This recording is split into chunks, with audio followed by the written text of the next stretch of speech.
আজকে যে খাবারটির কথা বলবো 3 দিন যদি এই খাবারটি খান 75 বছর বয়সেও আপনার নিজের মধ্যে 25 বছরের অনুভূতি পাবেন, মুক্তি পাবেন দুর্বলতা এবং ক্লান্তি থেকে।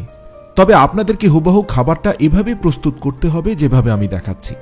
2 চামচ খাওয়ার ফলে হাড়ের সংযোগস্থল কখনোই ব্যথা করবে না এবং রাতের ঘুমটা ঠিকঠাক মতো হবে।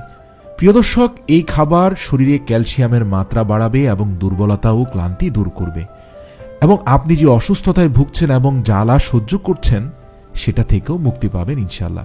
এবং এই খাবারটি নিয়মিত খেলে চেহারায় আলাদা ধরনের একটি উজ্জ্বলতা আসবে। প্রিয় দর্শক, প্রথমে যে উপকরণটির কথা বলবো সেটি হচ্ছে দেশি ছোলা। আমরা অনেকেই এটাকে অবহেলা করি। পুষ্টির কথা বিবেচনায় দেশি ছোলা অনেক উপকারী, কারণ এতে প্রোটিন, কার্বোহাইড্রেট, ক্যালসিয়াম এবং গুরুত্বপূর্ণ বেশ কয়েকটি ভিটামিন রয়েছে, যেগুলো আমাদের হার্ট এবং ব্রেনের জন্য খুবই উপকারী। এর পাশাপাশি এই কাঁচা ছোলার সাথে নিব চীনাবাদাম। আমরা অনেকে নামি দামি খাবার খেলেও চীনাবাদামকে খাদ্য তালিকা থেকে সরিয়ে রাখি। অনেক কম দামি হওয়া সত্ত্বেও এই চীনাবাদাম যে আমাদের স্বাস্থ্যের জন্য কত উপকারী এটা আপনি চীনাবাদাম নিয়মিত খেলেই বুঝতে পারবেন। কারণ এটা শুধুমাত্র আমাদের কোমরের ব্যথা এবং অন্যান্য সংযোগস্থলের ব্যথা থেকে বাঁচতে শ্রেষ্ঠ খাবার। তার পাশাপাশি এটি বাচ্চাদের স্মৃতিশক্তি বাড়াতেও ভীষণ সাহায্য করে। এতে উপস্থিত 6 ধরনের ফ্যাটি অ্যাসিড আমাদের ত্বকে একটা নতুন উজ্জ্বলতা নিয়ে আসে। তো এখানে আপনাকে 1 বাটি চীনাবাদাম নিতে হবে। এরপর আপনাদের যে উপকরণটি এখানে নিতে হবে সেটি হচ্ছে কিশমিশ। সহজ ভাষায় যদি বলা হয় তাহলে কিশমিশ আমাদের শরীর পরিষ্কার করতে সাহায্য করে। তার সাথে সাথে এতে থাকা অ্যান্টিঅক্সিডেন্ট আমাদের ইমিউনিটি পাওয়ার বাড়াতে সাহায্য করে।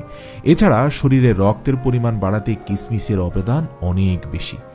প্রথমে একটা খালি বাটিতে ছোলাগুলো ঢেলে দিবেন, তারপর সেখানে পানি ঢালবেন যাতে ছোলাগুলো ভালোভাবে ভিজে যায়। তারপর অনুমানিক 2 চামচের মতো চীনাবাদাম তার মধ্যে ঢালবেন। কাঁচা চীনাবাদামে এত খাদ্য উপাদান রয়েছে যে অল্প পরিমাণই আপনার শরীরের জন্য অনেক বেশি উপকারী। এরপর আপনাকে 25টি কিশমিশ দিতে হবে। গুনে গুনে 25টি দানা অর্থাৎ কিশমিশের দানা এর মধ্যে দিবেন। সকাল হতে না হতেই দেখবেন এগুলো ভালোভাবে ফুলে যাবে। এই 3টি জিনিস একসঙ্গে মিশালে এতটা উপকারী হয় যে এটি আমাদের হাড় এবং হাড়ের সকল সংযোগস্থলগুলোতে সৃষ্ট ব্যথা একদম দূর করে দেয়। কারণ এটা ক্যালসিয়ামের অভাব পূরণ করে। পাশাপাশি এই পানিটি আপনার শরীরকে অর্থাৎ আপনার শরীর থেকে যাবতীয় জীবাণু বের করে দেয়। এজন্য আপনি এই পানিটি ফেলে না দিয়ে পান করতে পারেন, অর্থাৎ সারা রাত যে পানিটার মধ্যে এই 3টা উপকরণ ভেজেছিল সেই পানিটা। তো এবার আপনি মূল খাবারগুলো কিভাবে খাবেন? তো এই খাবারটাকে আপনি অর্ধেক করে ফেলবেন, অথবা এর 2 চামচ আপনি দুধের সঙ্গে মিশিয়ে খেতে পারেন সকালে।